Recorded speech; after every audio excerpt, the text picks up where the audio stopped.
Hello, we are ASMOS, a name that embodies everyone on this team, and our presentation today is about the importance of sleep. Here's a brief structure as to how this presentation is going to go. First, we have the introduction, which I will be doing, then the video, which will dive deep into what the sleep cycle is. Then we'll talk about some college insomnia and ultimately end with some concluding thoughts. So first, take a moment to imagine a magic power capable of rejuvenating your body, honing your mind, and strengthening your resilience. That power is none other than sleep, which my team will be discussing today. Now, it is becoming all too easy for people, especially us college students, to overlook the one element that is the foundation of our well being and success. And that element is none other than a good night's rest. However, while sleep is an integral part of our lives, it remains an enigma for most of us. We view sleep as a period of time where our bodies can simply do nothing. But my team, Osmos, wants you to reconsider that philosophy and learn more about the profound impact sleep has on your life. In our presentation, we intend to shed some light on the intricate sleep cycle, why the sleep cycle matters, and how the sheer quality of our sleep can affect our school performance and our performance in general, especially regarding college insomnia. Now, as we dive deep into what sleep has to offer, I want you all to adopt the vision that sleep is the key to success and a gateway to an unparalleled quality of life. So let us embark on this journey of learning the importance of sleep, starting with a video to illustrate what the sleep cycle is, the different stages that it encompasses, and how it corresponds to our sleep.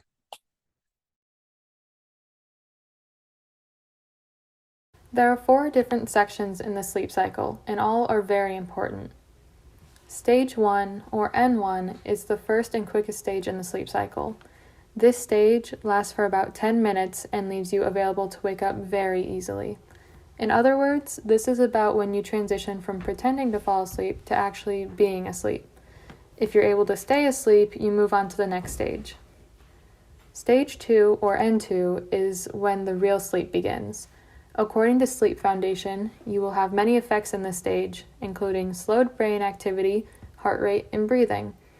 This cycle will last around 30 minutes, but this is the stage that will occupy about half the time of sleeping. It is much harder to wake you up in N2, and if you aren't awoken, then you can move on to the next stage. Stage 3, or you guessed it, N3, is the official title holder for deepest sleep. At this point, it would be a feat to wake someone up. In this stage, you would have exaggerated effects of all the N2 symptoms, including the slowed brain activity, breathing, and heart rate.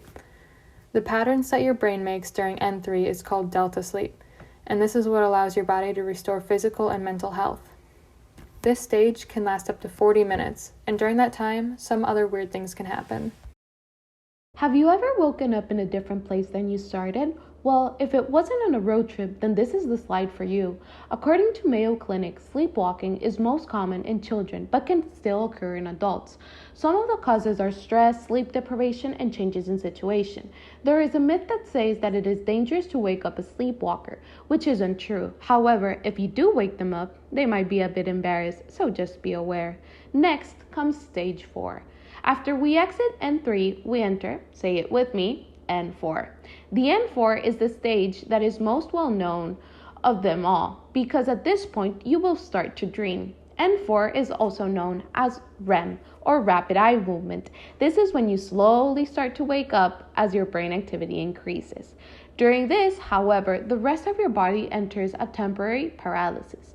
The only body parts that aren't in paralysis are your eye muscles and breathing. Aptly named rapid eye movement, your eyes will start to move like crazy, darting from side to side. You're usually in this stage after you've been asleep for more than 90 minutes, as this is the most time-consuming stage. This might also be the most important stage, as many mental effects are directly related to how much REM sleep you get. According to Time magazine, the more often a person goes through REM sleep, the happier life emotions they experience in daily activities, along with helping to reduce depression and Alzheimer's disease. REM is also the stage that improves our ability to distinguish emotions and facial expressions. We let go of many of our conscious emotions that are portrayed through dreams.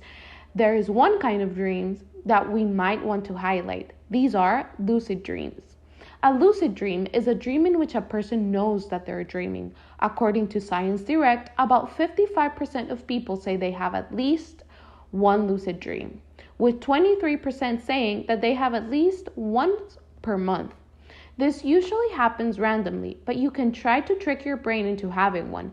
The most common method is waking up after 5 hours after you fall asleep and saying you'll have a lucid dream. The benefit of lucid dreaming is reducing nightmares, which in turn reduce anxiety. So go ahead, start taking control of your dreams. Now that you know the stages of the sleep cycle, you may be wondering, what happens when someone doesn't get enough sleep? One sector of the population that is proven to not get enough sleep is college students. So let's go over some stats. According to the CDC, at least 60% of college students suffer from poor quality sleep. 24.3% suffer from nightmares, and about 27% of college students are at risk of developing sleeping disorders, with 7.7% suffering from insomnia. Now, this continuity of bad sleeping habits and poor sleep leads to an increased risk for sleeping disorders, depression, anxiety, stress, and fatigue. And these are all factors that affect students' physical and mental health and their academic performances. These poor academic performances due to bad sleep leads to lower grades and lower GPAs, which can lead to a snowball effect, creating more depression, anxiety, stress, etc., and harming students' well-being even more. Fortunately, there are multiple ways to go about developing healthy sleeping habits. Now, there are many ways to get a good night's sleep. The first way is to stick to a sleep cycle and be consistent with it. This is because it allows your body to gauge when it should and shouldn't shut down for the night.